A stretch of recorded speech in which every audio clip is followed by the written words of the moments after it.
पाकातले रव्याचे लाडू करायचे म्हटले, की अनेकांना टेन्शन येतं. ते म्हणजे कधी-कधी पाक कच्चा राहतो किंवा कधी-कधी खूप पुढे जातो आणि लाडू कडक बनतात. पण आज मी तुम्हाला या रेसिपीमध्ये एक अशी ट्रिक सांगणार आहे, ज्यामुळे तुमचा पाक तर अजिबात चुकणार नाही आणि कडकसुद्धा होणार नाही. अतिशय लाडू तुमचे मऊसूत राहतील, बनवल्यावर सुद्धा संपेपर्यंत. शेवटचा लाडूसुद्धा असा मस्त एका हाताने कसा वळता येईल याची अचूक पद्धतसुद्धा तुम्हाला मी सांगणार आहे. लाडू तोडून दाखवल्यानंतर लाडूच्या टेक्स्चरवरूनच तुम्हाला समजलं असेल किती मऊसूत लाडू तयार झाले आहेत, जरी ते पाकातले बनवले असले तरी. चला तर मग लगेचच पाहूया पाकातले अर्धा किलोच्या प्रमाणात मऊसूत असे रव्याचे लाडू कसे बनवायचे. नमस्कार, मी प्रेषिताच किचनमध्ये तुम्हा सर्वांचे पुन्हा एकदा खूप खूप स्वागत करते. रव्याचे लाडू करण्यासाठी सर्वात आधी गॅसवर मी जाड बुडाची कढई घेतली आहे. शक्यतो जाड बुडाचं पातेलं किंवा कढई वापरायची, कारण त्यामुळे रवा अजिबात करपत नाही. आता या कढईमध्ये मी साजूक तूप घालणार आहे. इथे मी 200 ग्रॅम एवढं तूप घेतलं आहे, पण सुरुवातीला मी 150 ग्रॅम एवढंच तूप घालणार आहे. थोडंसं तूप आपल्याला शिल्लक ठेवायचं आहे, 40 ते 50 ग्रॅम. ते तूप का शिल्लक ठेवायचं त्याचं कारण मी तुम्हाला नंतर सांगते. आता हे तूप आपल्याला चांगलं कडकडीत गरम करून घ्यायचं आहे. जरा सुद्धा कोमट किंवा हलकं थंड ठेवायचं नाही, अगदी कडकडीत मस्त असं गरम करून घ्यायचं आहे. तूप इथे मी मध्यम आचेवर चांगलं गरम करून घेतलं आहे. तूप गरम झाला की नाही हे कसं ओळखायचं, तर थोडासा रवा या तुपामध्ये घालायचा आहे. बघा, असा फसफसून वर येतोय इतकं आपल्याला तूप गरम करून घ्यायचं आहे. आता ह्यामध्ये बारीक रवा, जो 0 नंबरचा रवा असतो लाडूसाठी वापरतो, तोच आपल्याला इथे अर्धा किलो वापरायचा आहे. संपूर्ण अर्धा किलो रवा या तुपामध्ये घालायचा आहे. गॅसची आच आपल्याला मंदच ठेवायची आहे. आता हा रवा आपल्याला या तुपामध्ये व्यवस्थित असा एकजीव करून घ्यायचा आहे. सुरुवातीपासून शेवटपर्यंत आता आपल्याला गॅसची आच मंदच ठेवायची आहे. त्यामुळे रवा सुद्धा करपत नाही आणि व्यवस्थित भाजला जातो. रवा भाजायला सुद्धा थोडासा टाइम लागतो. त्यामुळे गॅसची आच मंद ठेवायची आणि हा रवा व्यवस्थित असा फुलेपर्यंत आणि रंग बदलेपर्यंत आपल्याला भाजून घ्यायचा आहे. कडकडीत आपण तूप का केलेलं? कारण अशा तुपामध्ये जेव्हा आपण रवा भाजतो, तेव्हा तो व्यवस्थित भाजला जातो, रवा फुलून येतो आणि जेव्हा आपण लाडू बनवतो, तेव्हा ते दाताखाली खाताना कचकच लागत नाही. आणि जेव्हा आपण पाकामध्ये हे मिश्रण घालतो, तेव्हा पाक व्यवस्थित लाडूमध्ये शोषला जातो, रव्यामध्ये शोषला जातो. त्यामुळे लाडू व्यवस्थित मऊसूत आपले तयार होतात. त्यामुळे चांगल्या गरम झालेल्या तुपातच आपल्याला हा रवा घालायचा आहे आणि मंद आचेवर खमंग होईपर्यंत आणि रव्यामधून हलकासा सुगंध येईपर्यंत भाजून घ्यायचा आहे. हा रवा भाजण्यासाठी साधारण आपल्याला 15 ते 20 मिनिटाचा कालावधी लागतो. अजिबात आपल्याला हात थांबवायचा नाही, कारण जरा सुद्धा हात थांबवला तर रवा तळाला करपू शकतो आणि लाडूचा रंग तर बदलेलच, त्याचबरोबर करपट वास सुद्धा येऊ शकतो. त्यामुळे सतत आपल्याला हे असं हलवून घ्यायचं आहे, रवा चांगला परतून घ्यायचा आहे. रवा चांगला मी 15 ते 16 मिनिटं इथे भाजून घेतला आहे. रव्याचा रंग बघू शकता, हलकासा बदलला गेला आहे आणि रव्यामधून सुगंध बाहेर यायला सुरुवात झाली आहे. गॅसची आच मी शेवटपर्यंत मंदच ठेवलेली. असा रवा छान भाजून आला, फुलून आला की ह्यामध्ये आपल्याला खोबरं घालायचं आहे.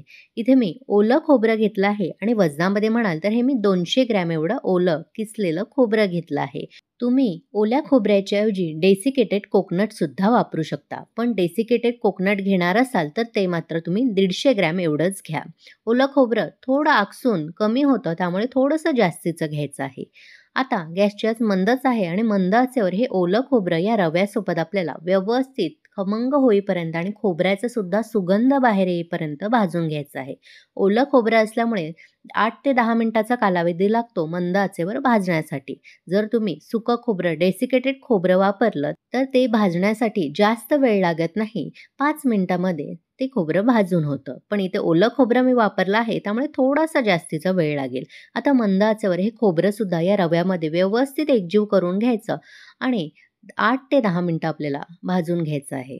सुरुवातीला रवा मी मंद आचेवर 15 ते 16 मिनिटं भाजून घेतला आणि त्यानंतर ओलं खोबरं घालून ते 8 ते 10 मिनिटं भाजून घेतलं.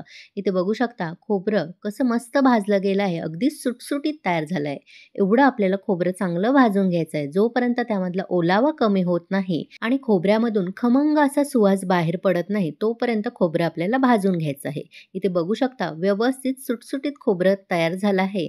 आता काय करायचं, दोन्ही जिन्नस भाजून झाल्यानंतर गॅस बंद करायचा आणि हे आपल्याला एका वेगळ्या ताटामध्ये काढून घ्यायचं आहे. असं जर कढईमध्ये ठेवलं तर रवा आणि खोबरं करपू शकतं. आता आपल्याला पाक तयार करून घ्यायचा आहे. त्यासाठी पुन्हा कढई मी गॅसवर ठेवली आहे आणि त्यामध्ये 400 ग्रॅम एवढी आपल्याला साखर घालायची आहे. 350 ते 400 ग्रॅम साखर पुरेशी होते. तुमच्या आवडीनुसार कमी गोड प्रमाण करू शकता. आता ह्यामध्ये आपल्याला साधारण 1 कप एवढं पाणी घालायचं. म्हणजे 400 ग्रॅम मी साखर घेतलेली त्यासाठी 200 ml एवढं पाणी घालायचं आहे किंवा साखर बुडेल इतकं आपल्याला पाणी घालायचं आहे. एवढं प्रमाण लक्षात ठेवायचं. आता गॅसची आच मध्यम ते मोठी ठेवायची आणि एखाद्या पळीने आपल्याला ही साखर फक्त विरघळवून घ्यायची आहे. सुरुवातीला गॅसची आच मध्यम ते मोठी ठेवायची. साखर विरघळेपर्यंतच. पुढच्या 2-3 मिनिटात मध्यम ते मोठ्या आचेवर मी साखर पूर्णपणे विरघळवून घेतली आहे. आता बघू शकता ह्याला एक प्रकारचा फेस आला आहे. साखर पूर्णपणे विरघळली गेली आहे. असं झालं की लगेच आपल्याला गॅस मंद करायचा आहे आणि मंद आचेवर पुढचे 2 ते 3 मिनिटं हा पाक आपल्याला शिजवून घ्यायचा आहे. साखर विरघळल्यानंतर इथे 2-3 मिनिटं झाली आहेत. आता आपण पाक शिजला आहे की नाही ते बघू. त्यासाठी इथे मी एक प्लेट घेतली आहे. यामध्ये थोडासा पाक घालायचा आणि हे बघा असं उभी प्लेट केली की लगेचच तो ओघळला जातोय म्हणजे पाक अजून कच्चा आहे.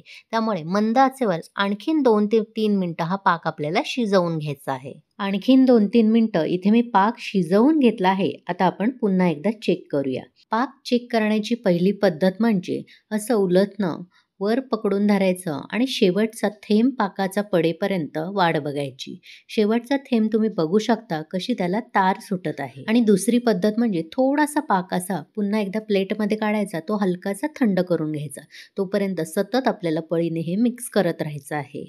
आता थंड झालेला पाक आपल्याला बोटांनी चेक करायचा आहे. 2 बोटांच्या मध्ये घ्यायचा आणि बघू शकता ह्याला कशी एक तार पडत आहे. इथे तुम्हाला दिसत असेल असा एकतारी पाक आपला इथे तयार झाला आहे. ह्यापेक्षा जास्त पाक आपल्याला शिजवायचा नाही, नाहीतर लाडू आपले कडक बनू शकतात किंवा ह्यापेक्षा कच्चा पाक सुद्धा ठेवायचा नाही, नाहीतर लाडू वळता येणार नाहीत. आता काय करायचं, गॅस बंद करायची आणि आपण मगाशी जे उरलेलं साजूक तूप आहे ठेवलेलं ते ह्यामध्ये घालायचं आहे.